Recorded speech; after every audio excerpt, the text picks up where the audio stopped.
আমরা কিছুই করতে পারিনি আল্লাহ, রমজান মাসে আমরা কিছুই করতে পারিনি। আমাদের মতো গুনাহগারকে আল্লাহ তুমি সেই কাতারে শামিল করো।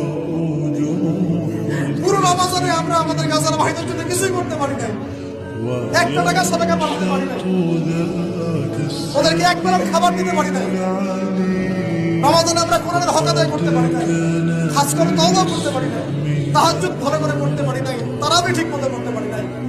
রোজা রেখেছি, পথপথা রোজা রাখার মতো। আল্লাহ যেভাবে তোমার সাহায্য, তোমার নবী সাহাবীরা আমল করেছিলেন, এরকম আমল আমরা করতে পারি না। তোমার ক্ষমা, তোমার দয়া, তোমার রহমতে আজকে আমাদের এবং এই শিক্ষাগুলো থেকে আমাদেরকে ভবিষ্যতে তৌফিক দান করো, যাতে করে আমরা তোমার নিজামুদ্দিনের মতো করে জীবনযাপন করতে পারি, গুনাহমুক্ত জীবনযাপন করতে পারি, ইসলামের জন্য একদম জান মাল সময় উজাড় করে দিতে